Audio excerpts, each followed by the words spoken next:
mengidentifikasi kendala yang dihadapi selama proses pembelajaran di kelas. Jadi kita sebagai guru mata pelajaran itu setiap pembelajaran, setiap proses pembelajaran di kelas itu ada saja kendala yang orang hadapi, ada saja tantangan yang kita hadapi di kelas.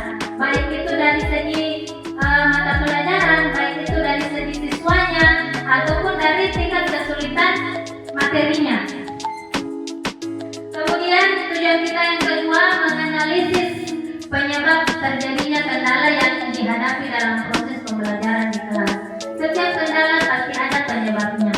Tidak mungkin kendala itu hadir, tidak mungkin kendala itu muncul tanpa ada yang menyebabkan. Sama dengan topik siswa yang kemarin orang bahas itu, kenapa mereka bisa alfa, pasti ada penyebabnya.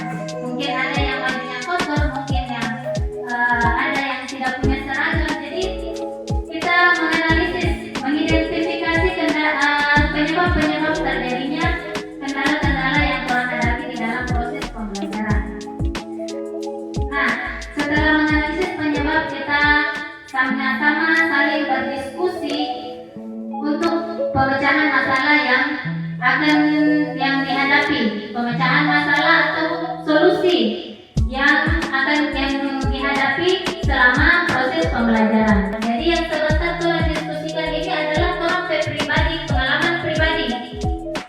pengalaman yang memang orang hadapi di dalam kelas. Langkah-langkah dalam diskusi refleksi terhadap kendala pembelajaran di kelas.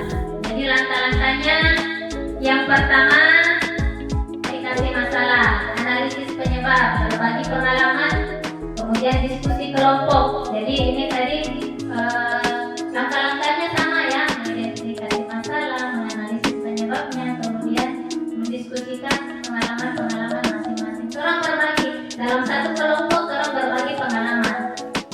Oh, kalau masalah ini yang saya lakukan, biasanya seperti ini. Nah, jadi orang berbagi pengalaman dalam kelompok. Jadi bukan pengalaman satu orang, tapi gabungan dari beberapa pengalaman dari Bapak Ibu guru. Prioritas kendala. Ada kendala yang orang prioritaskan. Jadi misalnya orang dalam satu kelompok itu orang ada 4 orang. Kendala yang orang hadapi masing-masing di dalam proses pembelajaran itu berbeda-beda.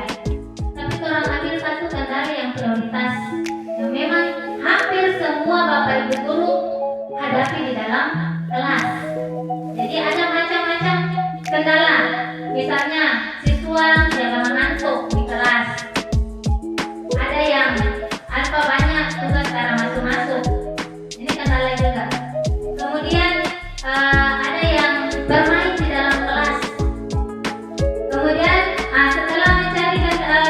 setelah menentukan kendala prioritas, mencari penyebabnya, kemudian mencari solusi. Setelah mencari solusi, pengembangan rencana aksi. Tindak lanjut apa yang akan kita lakukan untuk meningkatkan hasil pembelajaran dan untuk meningkatkan kualitas pembelajaran. Beda kualitas pembelajaran dengan hasil pembelajaran. Kalau kualitas pembelajaran berarti bagaimana guru meningkatkan kualitas pembelajaran selama di kelas.